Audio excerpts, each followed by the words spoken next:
Durant l'été 1966, alors que le monde entier avait les yeux rivés sur l'Angleterre, berceau du football, l'équipe nationale mexicaine écrivait une page glorieuse et émouvante de son histoire.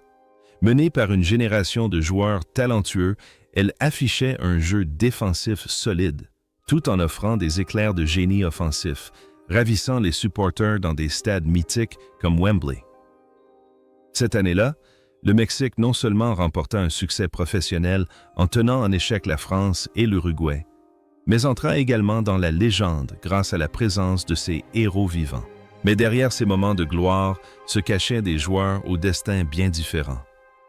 60 ans ont passé, et le temps a laissé des traces indélébiles sur leur vie. Certains ont continué à gravir les échelons comme entraîneurs, d'autres ont choisi une retraite paisible, et d'autres encore ont connu une fin tragique. Revenons sur le parcours tumultueux de ces joueurs qui ont incarné l'âme de la génération dorée du Mexique.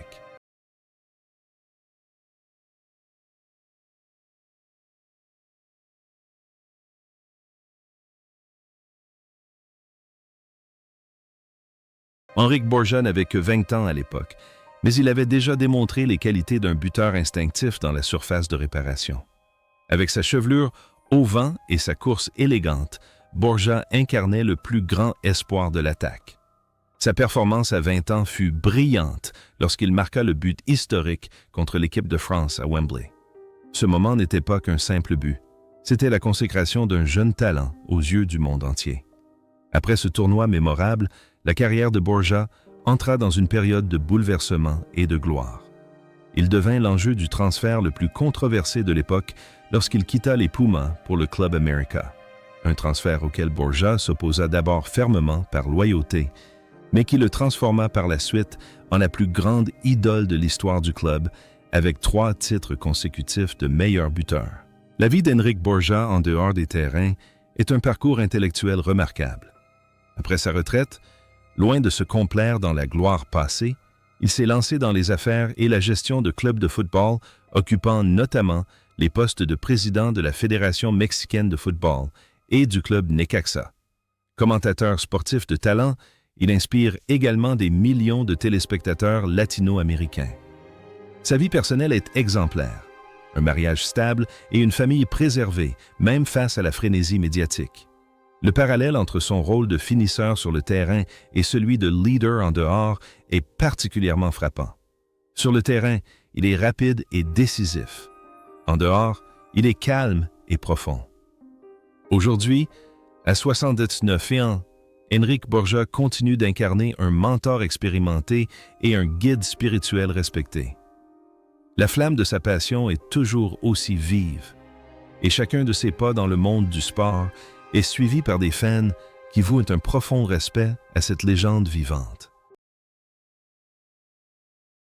Antonio Carvajal disputait sa 5e Coupe du Monde à 37 ans, un âge considéré comme inimaginable pour un gardien de but à l'époque.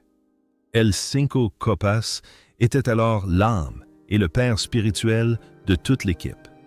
Ses performances, notamment le match sans encaisser de but contre l'Uruguay, témoignèrent d'un sang-froid exceptionnel et d'un calme remarquable.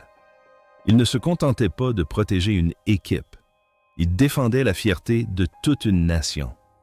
Après son succès en Angleterre, la carrière de Carvajal se confondit avec celle de Léon, où il devint un symbole de dévouement. Il refusa des offres de grands clubs pour rester et développer le football dans son pays natal, avant de se tourner vers une carrière d'entraîneur, avec plus de 1000 matchs à son actif. Mais ce dont on se souvient surtout de Carvajal, c'est de sa vie empreinte de compassion après sa retraite. Il a consacré un demi-siècle à des œuvres caritatives, aidant directement des adolescents en difficulté à surmonter leurs problèmes au centre La Búsqueda. Il menait une vie simple et modeste avec sa famille, convaincu que le football n'était qu'un moyen de forger son caractère. L'image du gardien de but semblait étrangement indissociable de sa vie. Sur le terrain, il protégeait les cages. En dehors, il protégeait les âmes perdues. Il vivait selon la philosophie « donner, c'est recevoir davantage ». Pourtant, ce parcours glorieux et profondément humain s'est achevé discrètement. Le 9 mai 2023, Antonio Carbajal s'est éteint à l'âge de 93 ans des suites de complications liées à son grand âge. Sa disparition a laissé un immense vide dans le cœur de ses fans du monde entier. Son héritage n'est pas seulement une collection de records, mais aussi le récit d'une vie inspirante, marquée par le sacrifice et une compassion sans bornes.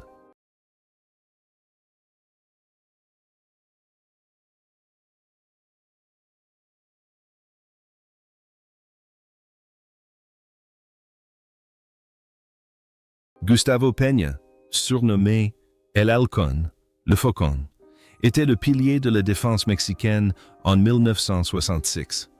À 23 ans, il hérita du brassard de capitaine et mena ses coéquipiers à la victoire à Wembley. Grâce à son style de jeu agressif, son intelligence tactique et sa combativité hors pair, Peña fut le héros méconnu des succès de El Tri. Sa performance lors de ce tournoi ne se résuma pas à une série d'arrêts spectaculaires, mais illustra aussi le caractère d'un véritable leader sur le terrain. Après la Coupe du Monde 1966, la carrière de Peña continua de s'épanouir, culminant avec son penalty historique qui envoya le Mexique en quart de finale de la Coupe du Monde 1970.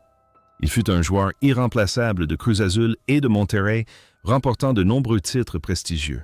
La vie personnelle de Peña était un exemple de professionnalisme et d'intégrité.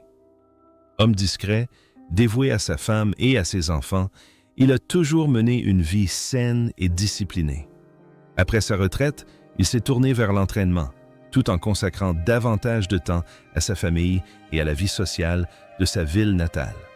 Il est frappant de constater que l'image d'un puissant faucon sur le terrain semblait en totale contradiction avec sa véritable personnalité en dehors. Un homme doux, calme et d'une grande humilité. Il a toujours cru que la gloire sur le terrain était éphémère, tandis que le caractère était éternel.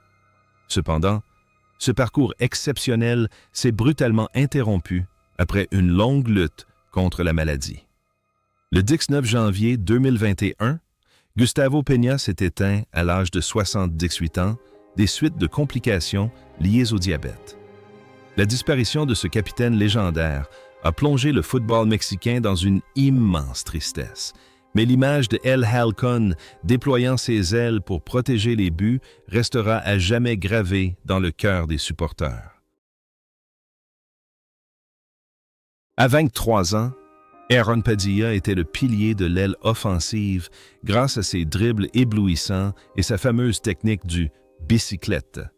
Bien plus qu'un simple ailier, il était un véritable artiste sur le terrain, capable de transformer les situations les plus désespérées en moments explosifs.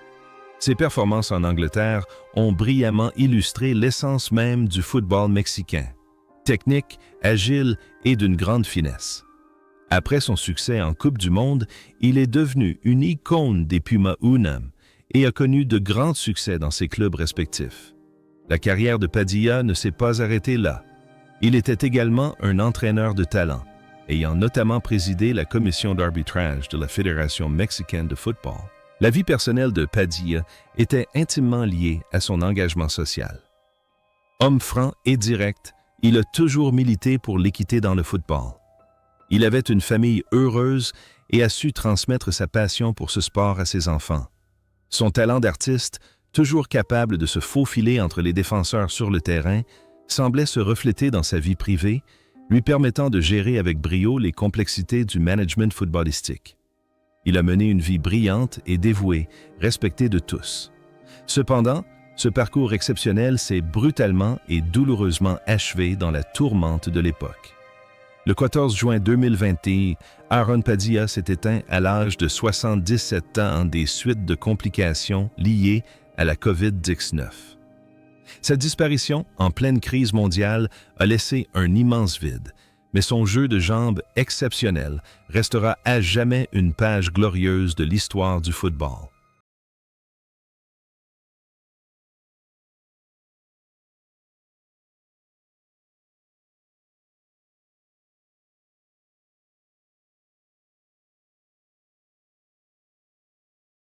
Ignacio Calderón, affectueusement surnommé Nacho, était un jeune gardien de but talentueux du Mexique en 1966, à seulement 22 ans. Ses réflexes fulgurants et son physique de star de cinéma firent de lui une idole pour des millions de fans. Lors de cette Coupe du Monde, Nacho fit preuve d'un sang-froid remarquable, titularisé lors des 2 premiers matchs entre haute pression contre la France et l'Angleterre. Sa brillante performance annonça un tournant générationnel important chez les gardiens de but mexicains. Après le tournoi, la carrière de Calderón prit son envol aux Chivas de Guadalajara, puis au Cruz Azul, où il remporta de nombreux championnats nationaux et devint le gardien de but le plus cher du Mexique à l'époque. La vie personnelle d'Ignacio Calderón a toujours été passionnante. Après sa retraite du football, il a connu le succès dans les affaires et est apparu occasionnellement à la télévision en tant qu'ambassadeur du football. C'est un homme charmant et jovial, qui conserve toujours une allure digne. Le contraste entre son rôle de gardien de but, constamment soumis à une pression intense sur le terrain, et sa personnalité optimiste et insouciante en dehors des terrains est ce qui le rend si attachant. Il sait parfaitement allier le glamour d'une star à la simplicité d'un père de famille. Aujourd'hui, à 82 ans, Ignacio Calderón vit toujours une vie paisible et saine, entouré de ses enfants et petits-enfants. Bien qu'il ne soit plus sur les cages, il suit toujours avec attention chaque match de l'équipe nationale et, chacune de ses apparitions publiques, il dégage toujours le charme d'une génération dorée d'antan.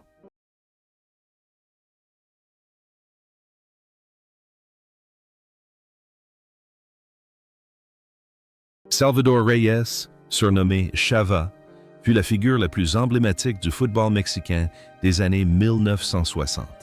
À 29 ans, lors de la Coupe du Monde 1966, il apporta à Chivas l'expérience et le talent exceptionnel d'un buteur de légende. Bien qu'il n'ait pas marqué durant le tournoi, son influence sur le style de jeu de l'équipe fut immense. Chava Reyes fut l'âme de l'ère Campeonísimo. Contribuant à la domination de Chivas sur le football mexicain pendant une décennie. Après son succès en Angleterre, il continua à œuvrer pour le football à différents titres, de joueur à entraîneur, et conserva pendant des décennies le titre de meilleur buteur de l'histoire du club. La vie de Reyes, en dehors du football, était une histoire de loyauté et d'humilité. Il a mené une vie exemplaire, a consacré beaucoup de temps à sa famille et a toujours été une source d'inspiration pour les jeunes joueurs. L'un de ses moments les plus mémorables fut lorsqu'à 71 ans, il signa un contrat professionnel avec Chivas et joua un match de 50 secondes en hommage aux supporters. Un geste sans précédent dans l'histoire du football. Ce qui est le plus frappant, c'est le lien entre un guerrier toujours assoiffé de victoire sur le terrain et une âme pure et généreuse en dehors. Il a vécu pour le football jusqu'à son dernier souffle. Cependant, ce parcours exceptionnel s'est achevé après un combat acharné. Le 29 décembre 2012, Salvador Reyes s'est éteint à l'âge de 76 ans des suites d'un cancer du côlon.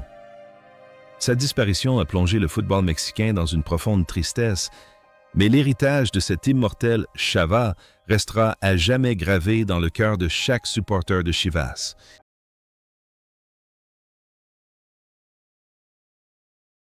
Isidoro Chololo Díaz, lors de la Coupe du Monde 1966, était un milieu de terrain polyvalent.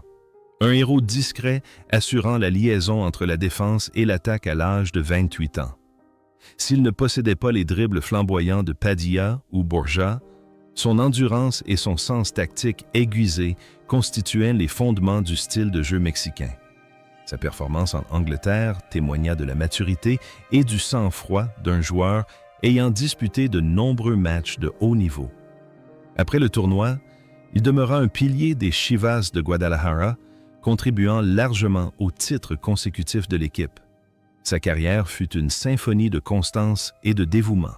La vie personnelle de Díaz était d'une grande simplicité.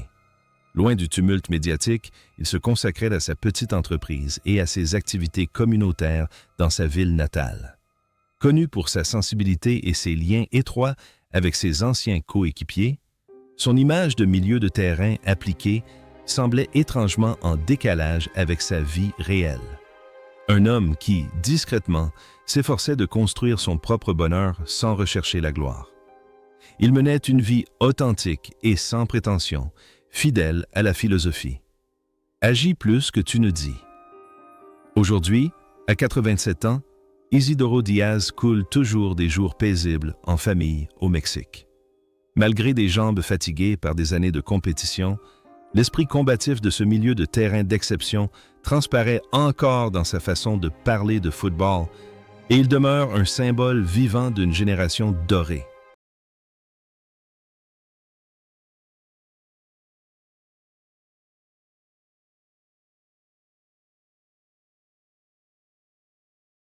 Jesus del Muro était un latéral brillant, doté d'une vision du jeu exceptionnelle à 28 ans. Grâce à son sens du jeu remarquable et à ses interceptions judicieuses, il a transformé la défense mexicaine en un mur impénétrable lors de ce tournoi. La performance de Del Muro a mis en lumière la finesse et le sang-froid d'un joueur ayant participé à 3 Coupes du Monde consécutives. Après son succès en Angleterre, sa carrière a continué de s'épanouir dans de grands clubs comme Atlas et Cruz Azul, avant qu'il ne se tourne vers une brillante carrière d'entraîneur, dirigeant de nombreuses sélections nationales et équipes de jeunes. La vie de Jesus del Muro fut un long cheminement consacré à la recherche et à l'enseignement du football. Véritable intellectuel du football, il recherchait sans cesse de nouvelles méthodes d'entraînement pour développer les jeunes talents. En dehors des terrains, c'était un homme sérieux et discipliné, d'une immense compassion envers ses élèves. Il mena une vie irréprochable, à l'abri des scandales, et ses pairs le respectaient profondément pour son savoir. L'image d'un défenseur central calme et serein, maîtrisant parfaitement chaque situation sur le terrain, reflétait parfaitement sa vie. Il affronta les épreuves avec constance et intelligence. Cependant, ce parcours exceptionnel et dévoué prit fin. Le 3 octobre 2022, Jesus del Muro s'éteignit à l'âge de 84 ans. Sa disparition emporte avec elle un immense trésor d'expérience footballistique, léguant aux générations futures une réflexion moderne sur la défense. À 22 ans, Magdaleno Mercado était une source d'énergie inépuisable au milieu de terrain mexicain lors de la Coupe du Monde 1966. Doté d'une endurance hors du commun et d'un jeu complet, il distribuait inlassablement le ballon et soutenait la défense tout au long des matchs à Wembley. La performance de Mercado témoignait de la passion de la jeunesse et d'une discipline de fer. Après le tournoi, il est devenu une légende à l'Atlas où il a passé la majeure partie de sa carrière et l'un des milieux de terrain les plus appréciés grâce à son dévouement et à son énergie inlassable. La vie quotidienne de Mercado était simple et intimement liée à la ville de Guadalajara. Après sa retraite, il s'est consacré à la formation des jeunes, contribuant discrètement au développement du football local. Il menait une vie paisible, trouvant le bonheur dans les plaisirs simples auprès de sa famille et de ses proches. L'image d'un poumon battant sans cesse sur le terrain semble refléter fidèlement ses efforts constants dans la vie. Un homme qui œuvrait toujours dans l'ombre pour le bien commun. Il vivait avec sincérité et simplicité, fidèle à sa philosophie, se donnait à fond pour sa passion. Cependant, ce parcours discret et riche de sens s'est achevé. Le 6 mars 2021, Magdaleno Mercado s'est éteint à l'âge de 76 ans. Sa disparition a plongé les supporters du club Atlas dans une profonde tristesse. Mais son courage et sa combativité resteront à jamais gravés dans l'histoire.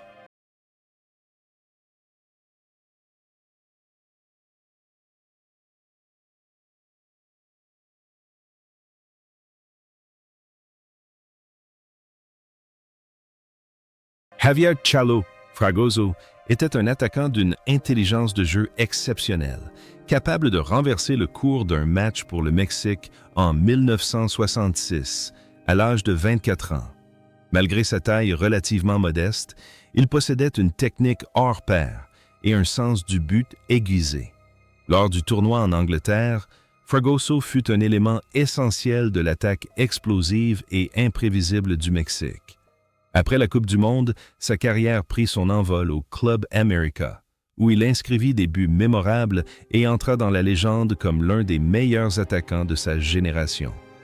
L'un de ses plus beaux moments fut son but contre le Brésil au Stade Maracanã en 1968. La vie personnelle de Fragoso fut une succession de jours brillants et paisibles après sa retraite des terrains. Homme joyeux, il apportait toujours de la joie à son entourage et était reconnu pour sa générosité. Après sa retraite, il s'investit dans de nombreuses activités sociales et entraîna de jeunes joueurs, s'efforçant toujours de préserver un football offensif et romantique. L'image d'un héros surgissant toujours au bon moment pour marquer des buts décisifs semblait imprégner sa vie. Il savait insuffler de la joie et de la positivité autour de lui.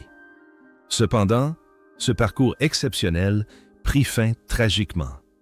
Le 28 décembre 2014, Javier Fragoso s'éteignit à l'âge de 72 ans. Sa disparition priva le football mexicain d'un véritable artiste, mais ses buts spectaculaires resteront à jamais un précieux héritage, inspirant des générations d'attaquants à venir.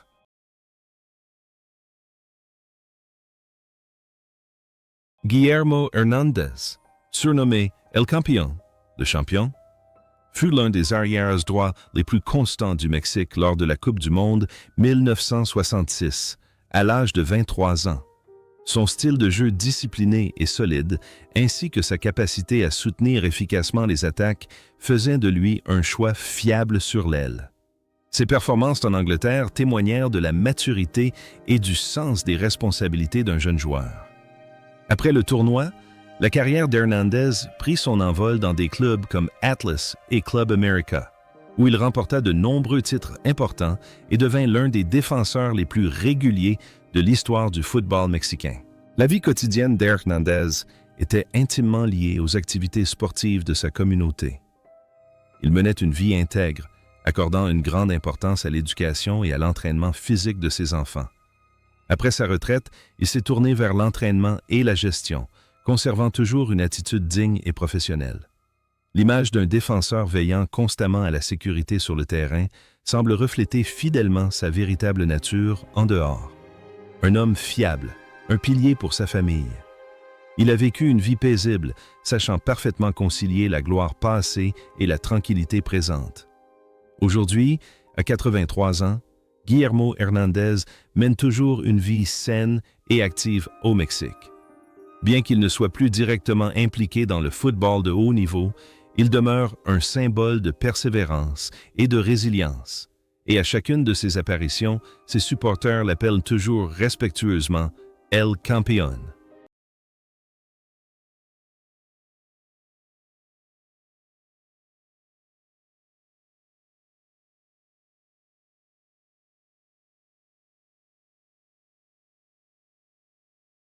À 24 ans, Gabriel Núñez est un défenseur central au style de jeu incroyablement solide et fiable. Il a offert un soutien précieux au capitaine Gustavo Peña, formant une charnière centrale redoutable qui a permis au Mexique de résister aux assauts incessants des attaquants mexicains à Wembley. La performance de Núñez a été marquée par un esprit d'équipe exemplaire et un dévouement sans faille. Après la Coupe du Monde, il a poursuivi sa carrière avec des années de service à Zacatepec, où il est devenu une légende et un symbole de fidélité. La vie privée de Gabriel Núñez était empreinte de discrétion et de sérénité. Après sa retraite, il choisit de vivre loin des projecteurs, se consacrant à sa petite entreprise et à sa famille. Homme de peu de mots, il travaillait sans relâche et fuyait toute controverse. L'image d'un défenseur discret, derrière la gloire sur le terrain, semblait refléter sa vie privée. Un homme heureux, paisible et simple. Il menait une vie authentique et sans prétention, conservant toujours son calme face aux aléas du temps. Cependant, ce chemin paisible prit fin en fin d'année. Le 11 novembre 2021, Gabriel Núñez éteignit à l'âge de 79 ans. Son décès, bien que non médiatisé, laissa une immense tristesse à tous ceux qui admiraient le jeu dévoué de ce héros silencieux.